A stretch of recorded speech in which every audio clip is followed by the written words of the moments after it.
Hello viewers, अस्सलामु अलैकुम। कैसे हैं आप सब? आई होप सब ठीक होंगे। आज हम बनाने जा रहे हैं मज़ेदार सा देगी आलू गोश्त, जो बहुत ही मज़ेदार बनकर तैयार होगा। चलिए अल्लाह का नाम लेकर स्टार्ट करते हैं। बिस्मिल्लाहिर्रहमानिर्रहीम। यहाँ पे हमने एक कुकर ले लिया है, इसके अंदर हमने 1 कप ऑयल ऐड कर लिया है। अब हम इसके अंदर 3 स्लाइसेस में कटे हुए प्याज ऐड करेंगे और इनको हम हल्का सा गोल्डन कर लेंगे। प्याज हमारा ब्राउन हो चुका है। अब हम इसमें 1 kg बीफ ऐड करेंगे।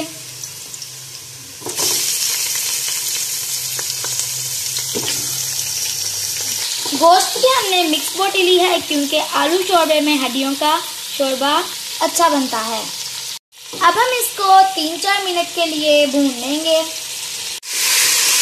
4-5 मिनट हमने इसको भून लिया है। ये अच्छे से इसका कलर चेंज हो गया है। अब हम इसके अंदर 1 टेबलस्पून मिक्स गरम मसाले ऐड करेंगे, स्पून अदरक लहसुन का पेस्ट ऐड करेंगे और इसको अच्छे से हम भून लेंगे।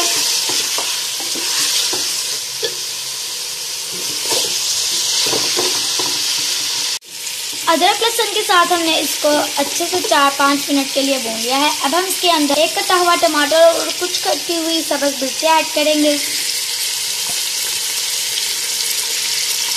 टमाटर का हमने छिलका उतार लिया हुआ है।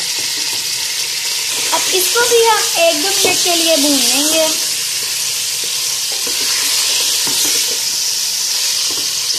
ऐड करेंगे। सबसे पहले हम 1 टीस्पून पिसी हुई लाल मिर्च का ऐड करेंगे, 2 टीस्पून नमक का ऐड कर लेंगे, 1/2 टीस्पून हल्दी का ऐड कर लेंगे, 1 टेबलस्पून भुना कुटा धनिया का ऐड कर लेंगे, 1 टेबलस्पून भुना कुटा जीरा का ऐड कर लेंगे, 2 टेबलस्पून हम इसमें कोरमा मसाला का ऐड करेंगे और आधा कप दही का ऐड करेंगे। सब मसालों को हम अच्छे से भून लेंगे। मसाला हमारा अच्छे से भुन चुका है, दही का पानी खुश्क हो गया है और ऑयल भी सेपरेट हो गया है। अब हम इसमें 1 गिलास पानी ऐड करेंगे। कुकर हमने बंद कर दिया है। अब हम इसको 15 से 20 मिनट के लिए सीटी लगवा देंगे। 20 से 25 मिनट हो गए हैं। गोश्त हमारा अच्छे से गल चुका है।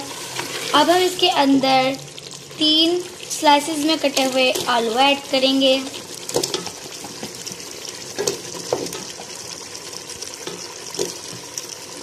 और इनको भी हम भून लेंगे।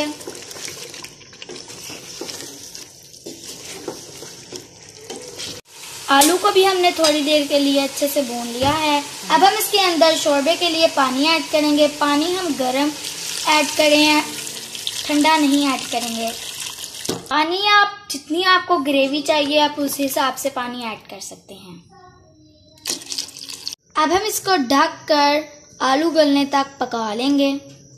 ये हमारा मज़ेदार सा आलू गोश्त बनकर रेडी है। इसके आलू भी गल गए हैं और इसका शोरबा भी अच्छे से पक गया है। अब हम इसके अंदर थोड़ा सा कटा हुआ सब्ज़ धनिया और सब्ज़ मिर्चें ऐड करेंगे और इसकी फ्लेम बंद करके 1 मिनट के लिए दम पर छोड़ देंगे। अब हम इसको सर्व कर लेते हैं। यहाँ पे हमने एक बोल ले लिया है।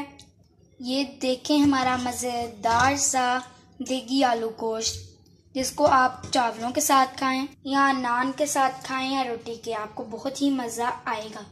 आप इसको मेरे कहने पर ज़रूर ट्राई करें और अपने घर वालों को बनाकर ये खुश कर दें।